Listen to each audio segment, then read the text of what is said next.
I didn't start this diary because I wanted to. I started it because I needed to remember what the first night felt like, in case we didn't get a second one. This is not a story about panic. It's a record of what we did, and why we stayed alive.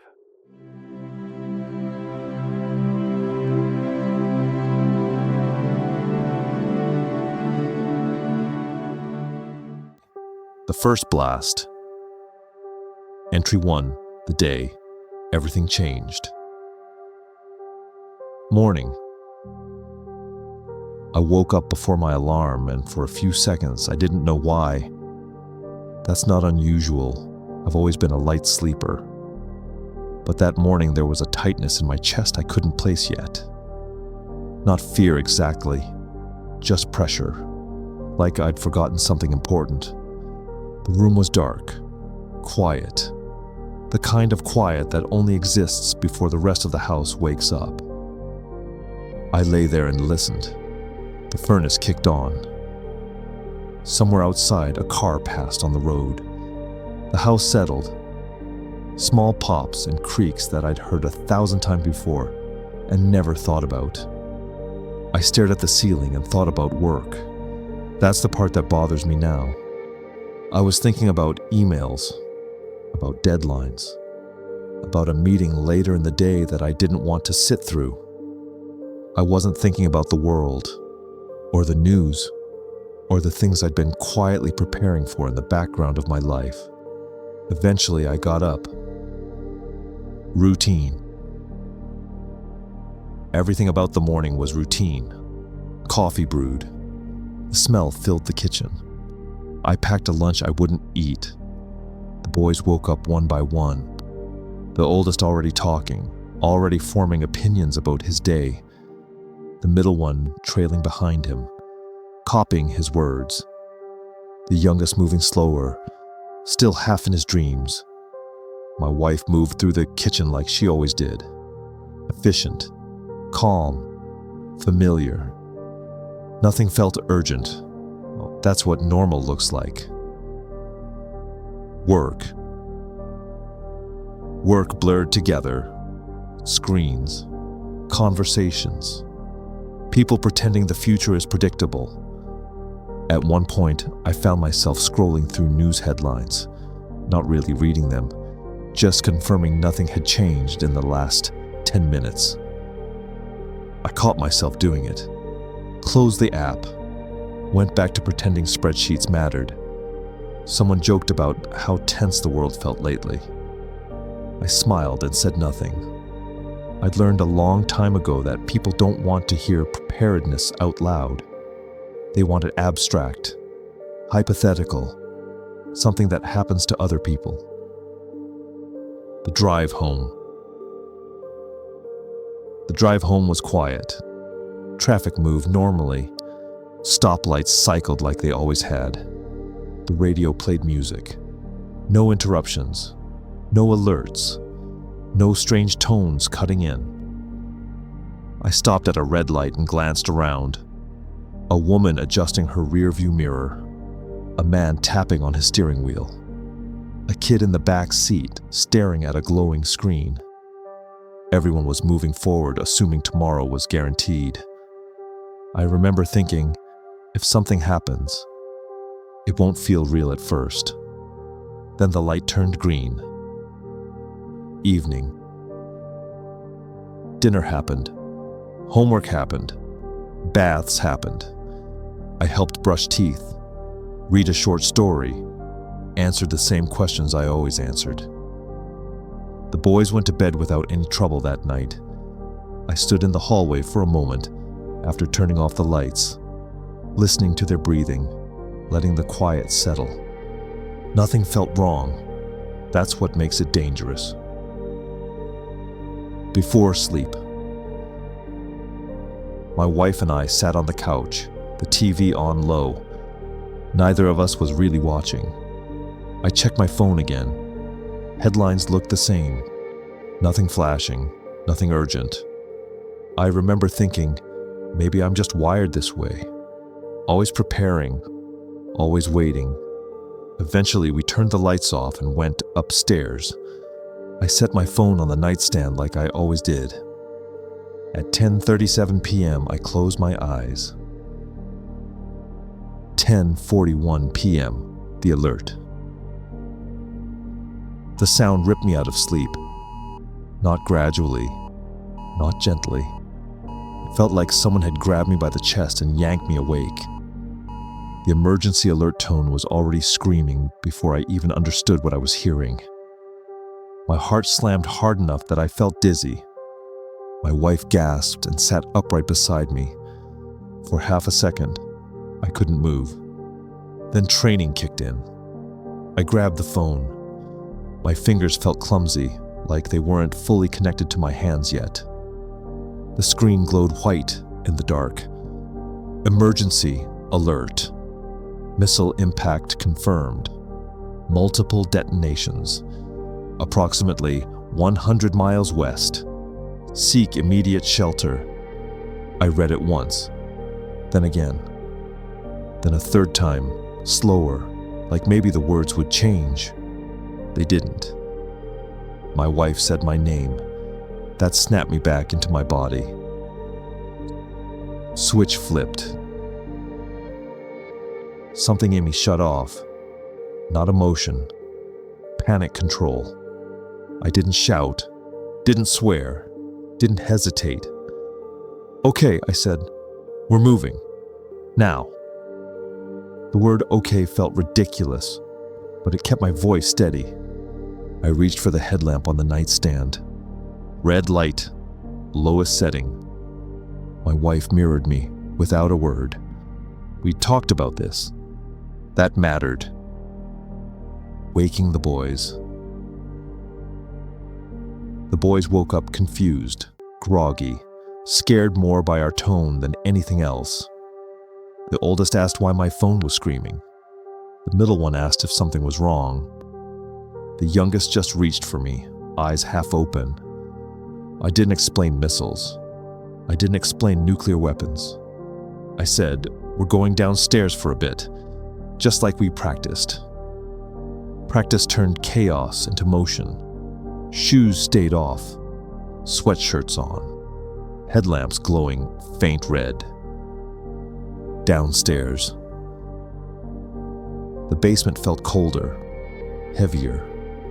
I noticed things I'd never noticed before. The sound of our feet on the stairs, the way the walls seemed closer. The storage room door was already open. I guided everyone inside. The room. 8 by 10. Concrete on all sides. No windows anywhere in the basement. Shelves lined the wall exactly how I'd set them months earlier. Water jugs stacked low and wide. Food buckets labeled by calorie count. Medical kit, sealed and ready. Radios, batteries, lights. Seeing it all made my chest tighten. Relief mixed with fear. The boys sat on the foam pads. My wife wrapped blankets around them. I closed the door. Mass. I didn't sit. I stepped back out into the basement. This was the part I couldn't rush. Distance helps with blast. Mass helps with radiation. I started dragging anything dense I could find. Bins full of books, boxes of old paperwork, water jugs stacked chest high, a solid wood dresser shoved into place until my shoulders burned. I stacked everything against the walls of the room, against the door. I paused, looked, adjusted, then added more. Every pound bought time. Waiting. When I finally went back inside, the room felt smaller, too full. The boys leaned into us, quiet now. The radio crackled. Emergency messages repeated. No details. No reassurance. I checked my watch. I checked it again. Time was moving strangely now, too fast and too slow at the same time. The wind. It came later, no flash, no blinding light, just pressure. A deep rolling sound pushed against the house like a wave. The walls creaked. Dust shifted somewhere above us. The youngest whimpered. I pulled him closer and whispered, "You're safe. We're okay." I wasn't sure who I was trying to convince. The first long stretch. Then nothing happened, and that was worse. No new alerts, no updates, just silence and static. I counted breaths. I counted minutes. I checked the radio again, even though I knew nothing had changed. This was only the beginning. 11:34 p.m. Once the room was sealed and stacked, there was nothing left to do. That realization hit harder than the alert itself. I've always believed that preparedness was about action. Lists, gear, plans, movement. But now, sitting on the floor of a small storage room with my family pressed against me, I understood that preparedness eventually becomes something else. Waiting. I didn't like that part. Inventory without touching. I didn't start pulling things off shelves right away. I didn't want to spook the boys. Instead, I inventoried everything in my head. Water first. I knew exactly how much was there, how many gallons, how many days it bought us at strict rationing, how much margin we had if things stretched longer than planned. I'd calculated it dozens of times before. I calculated it again anyway. Food next. Calories, not meals. That's how I always thought about it. Calories per person per day. Protein density. Shelf stability. What could be eaten cold if we had to conserve fuel? Medical supplies. I ran through scenarios I didn't want to imagine. Burns, cuts, dehydration, anxiety masquerading as something worse. I told myself to stop. There was nothing happening right now. The boys. The boys were quiet. That worried me more than crying would have. The oldest sat upright, trying to be brave. I could see it in the way he held his shoulders stiff, like he was playing a role he didn't fully understand yet. The middle one kept shifting closer, inch by inch, until his leg pressed against mine. The youngest had fallen asleep, thumb in his mouth, breathing slow and even. I focused on that breathing, in through the nose, out through the mouth. If he could sleep, the world couldn't be ending. That's what I told myself. My wife. My wife didn't say much. She didn't need to. Her hand rested against my arm, fingers gripping just enough to let me know she was grounding herself through touch. I knew what she was thinking because I was thinking it too. Are we really ready? Did we miss something? Is this enough? Preparedness doesn't eliminate doubt. It just gives you something to hold on to while doubt sits beside you. The radio. I finally reached for the radio.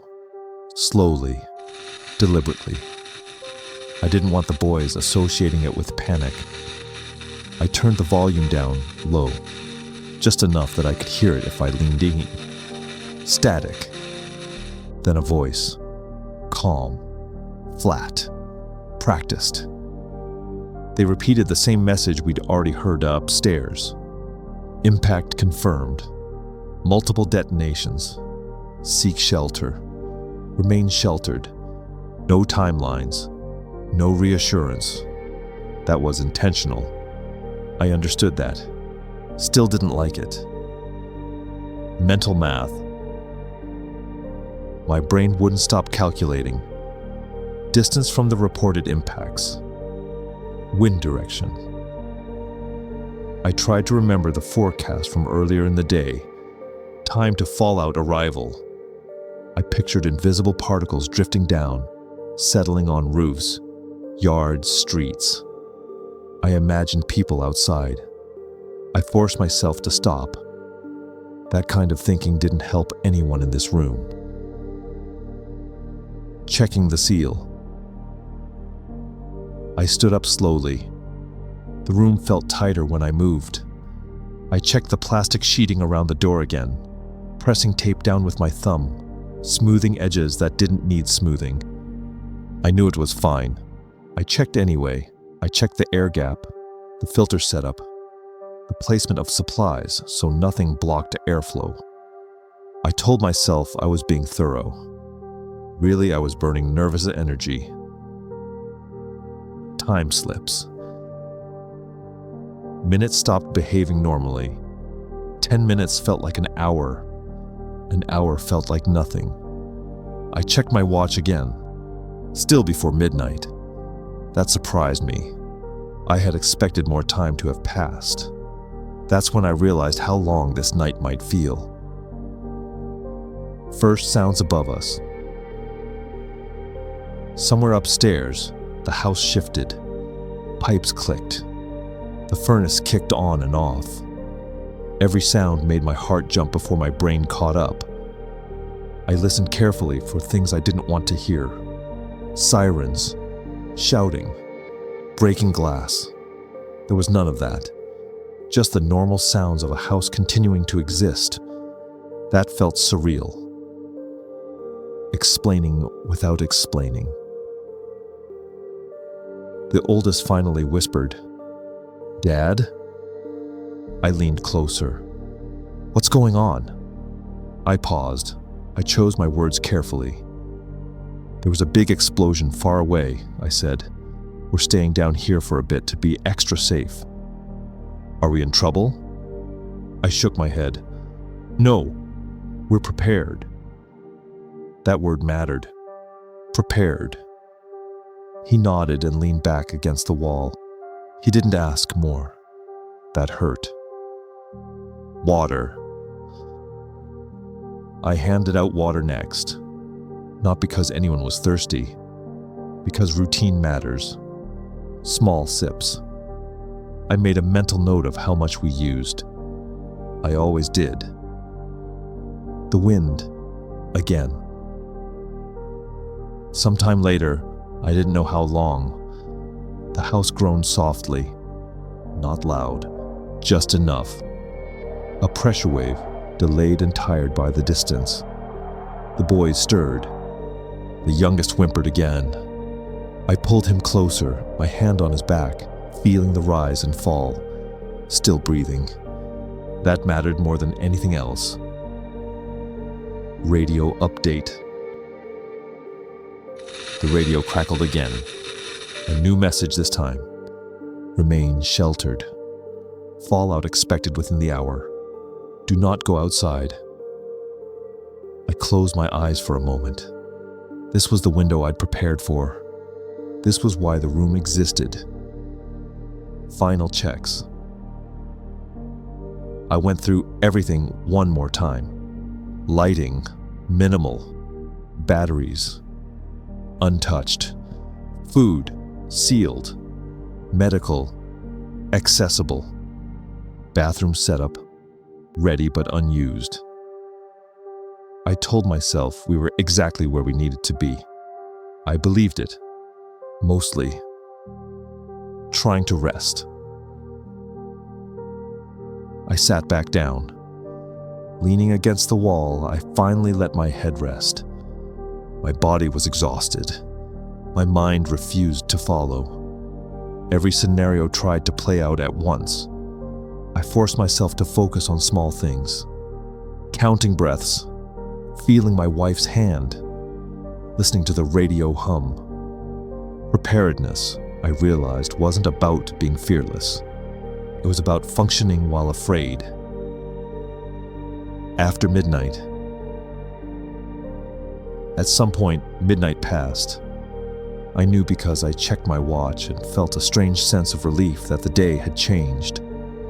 As if the worst had happened yesterday. The boys slept again. All three of them. Pressed together, trusting us completely. That trust weighed more than the stacked books outside the door. Closing the entry. Nothing else happened that night, and that was the hardest part. No climax, no resolution, just waiting in a small room, surrounded by supplies and thoughts, while the world outside changed in ways we couldn't see. This was only the first night,